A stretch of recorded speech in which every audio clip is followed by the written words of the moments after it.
ഇനി നമുക്ക് കുറച്ച് സ്കിൻ കെയർ ആകാം. വല്ലപ്പോഴും അങ്ങനെയൊക്കെ വേണ്ടേ? ഫ്രണ്ട് ക്യാമിലോട് നോക്കിയാൽ കാണില്ല, ബാക്ക് ക്യാമിലോട് നോക്കിയാൽ കാണാം. കുറച്ച് കരിവാളിപ്പൊക്കെ ഉണ്ട്. കുറച്ച് മുട്ടയുടെ വെള്ള, കാപ്പിപ്പൊടി. കാപ്പിപ്പൊടിയാണ് നമ്മുടെ മെയിൻ ഐറ്റം. എന്താ മണം! കാപ്പി കുടിക്കാൻ തോന്നുന്നു, പക്ഷെ എനിക്ക് കാപ്പി കുടിക്കാൻ പറ്റില്ല ഗൈസ്, എനിക്ക് വിറവൽ വരും. പിന്നെ കുറച്ച് മഞ്ഞൾപ്പൊടിയും ഇട്ട് നന്നായി ഇളക്കി സെറ്റാക്കി. ഇനി നമുക്ക് പെയിന്റിംഗ് ബ്രഷ് ഉപയോഗിച്ച് ഇത് മുഖത്ത് അപ്ലൈ ചെയ്യാം. ഈ ഒരു പർപ്പസിന് വേണ്ടി മാത്രം വീട്ടിൽ നിന്ന് എടുത്തുകൊണ്ട് വന്ന ഐറ്റമാണിത്. അങ്ങനെ മുഖത്തെല്ലാം ഒന്ന് തേച്ച് പിടിപ്പിച്ചതിന് ശേഷം നമുക്ക് ടിഷ്യൂ പേപ്പർ ഒട്ടിച്ചു കൊടുക്കാം. മുഖം ഫുള്ള് ടിഷ്യൂ പേപ്പർ ഇങ്ങനെ ചെറിയ ചെറിയ കഷ്ണങ്ങളാക്കി നമ്മൾ ഒട്ടിച്ചു കൊടുക്കും.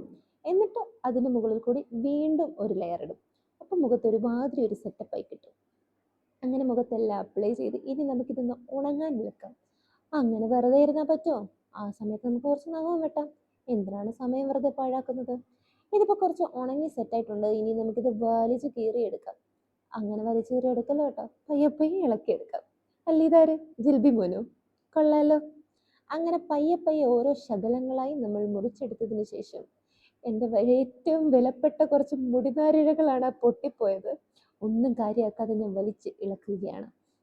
പക്ഷേ കുഴപ്പമില്ല കേട്ടോ. ഇളക്കിയെടുത്ത് മുഖമൊന്ന് കഴുകി കഴിഞ്ഞപ്പം ഒരു ചെറിയ ഗ്ലോ ഒക്കെ ഉണ്ട്. കൊള്ളാം അല്ലേ? നിങ്ങളുടെ സ്വന്തം റിസ്കിൽ പരീക്ഷിക്കുകയാണെങ്കിൽ പരീക്ഷിച്ചോളൂ, സാധനം കൊള്ളാം. അങ്ങനെ ഒരു കുളിയൊക്കെ പാസ്സാക്കി ഇന്ന് നമുക്ക് വൈകിട്ട് ഹേമ മാമിൻ്റെ കൂടെ ഒരു സിനിമ കാണാം. അങ്ങനെ സിനിമ കാഴ്ചയൊക്കെ കണ്ട് ഞാൻ കുറച്ച് പ്രകൃതി ഭംഗി ആസ്വദിച്ചു. അപ്പം ഇന്നത്തേക്ക് ഇത്രയേ ഉള്ളൂ. Tata, bye bye.